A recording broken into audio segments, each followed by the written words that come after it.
Praise the Lord. Hallelujah. Hallelujah. Hallelujah. Hallelujah. Praise the Lord. ദൈവത്തിൻ്റെ അതിപരിശുദ്ധമായ നാമം ഇന്ന് രാത്രിയിൽ വാഴ്ത്തപ്പെടുമാറാകട്ടെ. റോസ് ഫാമിലി ഗ്രൂപ്പിലെ എല്ലാ അംഗങ്ങൾക്കും അതുപോലെ അതിൻ്റെ അഡ്മിനായിരിക്കുന്ന പ്രിയ റോസ് സിസ്റ്റർക്കും യേശു ക്രിസ്തുവിൻ്റെ ധന്യമുള്ള നാമത്തിൽ എൻ്റെ സ്നേഹവന്ദനത്തെ അറിയിക്കുന്നു. ഇന്ന് രാത്രിയിൽ നമ്മൾ തുടർമാനമായി ഞങ്ങൾ ബൈബിൾ കൺവെൻഷനായി ദൈവത്തിൻ്റെ സന്നിധിയിലായിരിക്കുന്ന ഈ കൂട്ടായ്മയിൽ എനിക്കും നിങ്ങളുടെ മുമ്പിൽ തിരുവചനവുമായി നിൽക്കുവാൻ സർവശക്തനായ ദൈവം ഒരു അവസരം കർത്താവ് ഒരുക്കിയതിന് ഓർത്ത് ഞാൻ ദൈവത്തിന് നന്ദി പറയുന്നു. നമ്മുടെ ജീവിതത്തിൽ കർത്താവ് നല്ല ഭാഗ്യങ്ങളെ കർത്താവ് നൽകിക്കൊണ്ടിരിക്കുന്നു. ദൈവത്തിൻ്റെ ആഴമേറിയ ചിന്തകൾ വചനത്തിലൂടെ കേൾക്കുവാൻ കർത്താവ് ഒരു അവസരം നമുക്ക് നൽകിയിരിക്കുന്നു. ആ ഒരു ദൈവിക പ്രവൃത്തികളെ ഓർത്ത് ഞാൻ ദൈവത്തിന് നന്ദി പറയുന്നു. പ്രൈസലോ. കർത്താവിൻ്റെ വരവിനെക്കുറിച്ചും യുഗങ്ങളെക്കുറിച്ചും ഒക്കെ കേട്ടുകൊണ്ടിരിക്കുന്ന ഓരോ ദൈവ മക്കളെ ഓർത്ത് ഞാൻ നന്ദി പറയുകയാണ്. പ്രൈസലോ. കർത്താവ് നമ്മുടെ ജീവിതത്തിൽ ഒരുക്കി തരുന്ന ഈ സന്ദർഭം അത് അനുഗ്രഹമായി തീരട്ടെ. നമുക്കും ഒത്തിരി ആത്മീകമായ ചിന്തകളും ആത്മീകമായ അനുഭവങ്ങളൊക്കെ നമുക്ക് കേൾക്കുവാനും അനുഭവിക്കുവാനും ഒക്കെ കർത്താവ് ഒരുക്കുന്ന നല്ല ഭാഗ്യത്തിനെ ഓർത്ത് ഞാൻ ദൈവത്തിന് സ്തോത്രം ചെയ്യുന്നു. ഇന്ന് രാത്രിയിലും നമുക്ക് അതേ ദൈവിക ചിന്തയിലേക്ക് നമുക്ക് ഇന്ന് രാത്രി മടങ്ങി വരാം. കർത്താവിൻ്റെ ആത്മാവ് നമ്മോട് സംസാരിക്കുന്ന ദൈവത്തിൻ്റെ ആലോചനയുടെ മുമ്പിൽ ഇന്ന് രാത്രി നമുക്ക് ഏൽപ്പിച്ചു കൊടുക്കാം. പുതിയ പുതിയ അനുഭവങ്ങൾ, പുതിയ പുതിയ ചിന്തകൾ ഇന്ന് ഓരോ നിമിഷങ്ങളിൽ കർത്താവ് നൽകിക്കൊണ്ടിരിക്കുക. Praise the lord. ഹല്ലേലൂയ.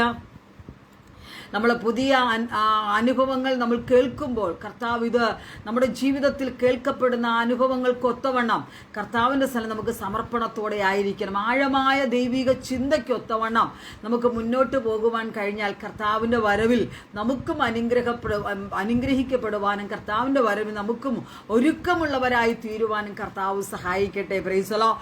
ആമുഖം ഒന്നും പറഞ്ഞ് ഞാൻ സമയം വേർതിരിപ്പാൻ ആഗ്രഹിക്കുന്നില്ല. ഇന്ന് രാത്രിയിൽ ഞാൻ പറയട്ടെ, കർത്താവിൻ്റെ വരവും ആ ഒരു യുഗങ്ങളെക്കുറിച്ച് ചില കാര്യങ്ങൾ ഞാൻ വേഗത്തിൽ നിങ്ങളുമായി പറഞ്ഞ് ഞാൻ വേഗത്തിൽ വിരമിപ്പാൻ ആഗ്രഹിക്കുന്നു.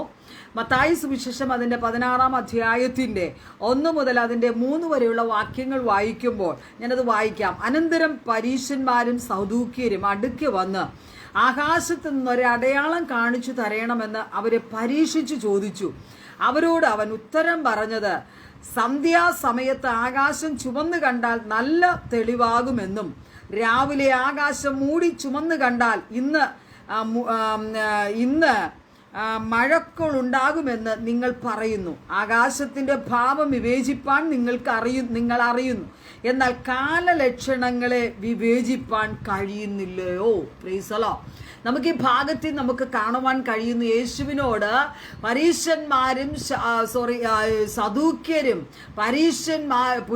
സദൂക്യരും യേശുവിനോട് ചോദിക്കുന്ന കുടുക്കു ചോദ്യങ്ങളെയാണ് നമുക്കിവിടെ വായിക്കുവാൻ കഴിയുന്നത്. ആരാ പരീശന്മാർ? പ്രൈസലോ. ആരാ പുരോഹിതന്മാർ? പ്രൈസലോ. അതൊക്കെ നമ്മൾ വ്യത്യസ്തമായി ചിന്തിച്ചാൽ സദൂക്യർ അല്ലെങ്കിൽ സദൂക്യർ എന്ന് പറയുന്നത് യഹൂദ പുരോഹിതന്മാരായിരുന്നു. അവർ മരണാന്തര ജീവിതത്തിൽ വിശ്വാസമില്ലാത്തവരായിരുന്നു. അവരെന്ന് പറഞ്ഞാൽ പുനരുത്ഥാനത്തെ കുറിച്ചും അവർ വിശ്വസിക്കാത്തവർ.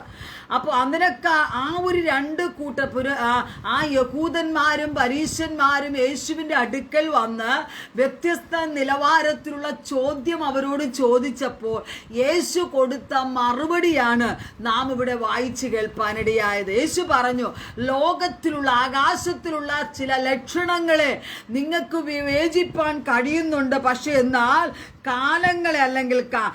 കാലലക്ഷണങ്ങളെ വിവേചിപ്പാൻ കഴിയുന്നില്ലയോ എന്നൊരു ക്വസ്റ്റ്യനാണ് യേശു ചോദിക്കുന്നത്. Price the lord.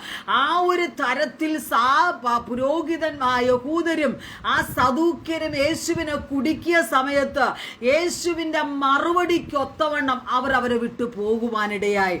ആ ഒരു തരത്തിലാണ് ഇന്ന് ലോകം അധപ്പതിച്ചിരിക്കുന്നത്.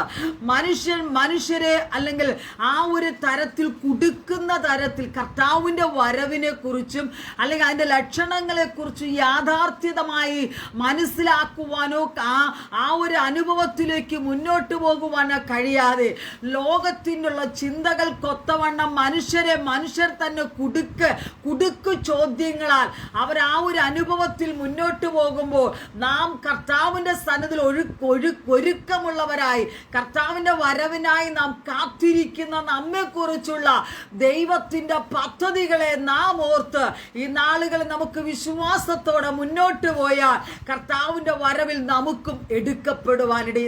എടുക്കപ്പെടുവാനിടയായി തീരും. Price the Lord.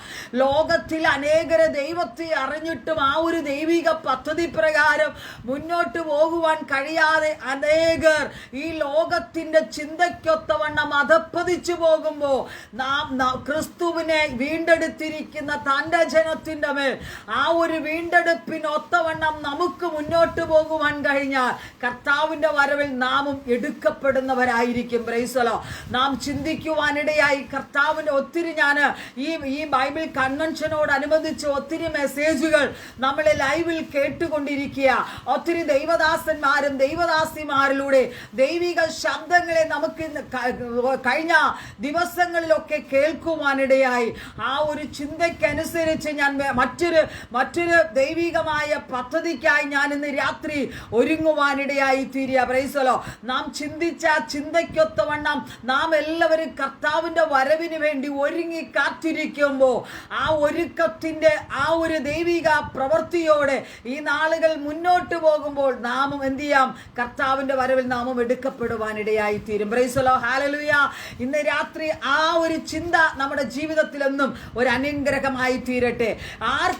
അവർക്ക് ദൈവം കൊടുത്ത മറുപടിക്കൊത്തവണ്ണം ആ ഒരു യുഗങ്ങളിലൂടെ ആ ഒരു യുഗങ്ങളെ കുറിച്ച് നമുക്ക് ചിന്തിക്കുവാനിടയാകും. നമ്മളെല്ലാവരും കേൾക്കുന്ന ഒരു ചിന്തയാണ് 7 യുഗങ്ങൾ. നമുക്ക് ബൈബിൾ അടിസ്ഥാനപ്പെടുത്തി നമുക്ക് മനസ്സിലാക്കുവാൻ കഴിയുന്നുണ്ട്. Price the Lord. ഞാൻ ഒരു ചിന്തയോടനുബന്ധിച്ച് വേഗത്തിൽ അതിൽ നിന്ന് ചില കാര്യങ്ങൾ ഞാൻ വേഗത്തിൽ ഓർപ്പിക്കുവാനിടയായി തീരട്ടെ. ആ യുഗങ്ങൾ, ഒന്നാമത്തെ യുഗമാണ് നിഷ്പാപ യുഗങ്ങൾ. Praise the lord.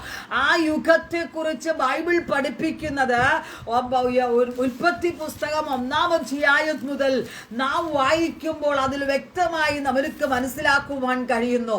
ആ നിഷ്പാപ യുഗം എന്ന് പറഞ്ഞ ദൈവം ബൈബിൾ ഉൽപ്പത്തി 1:1 ഇങ്ങനെ വായിക്കുന്നു: ആദിയിൽ ദൈവം ആകാശത്തെയും ഭൂമിയെയും സൃഷ്ടിച്ചു.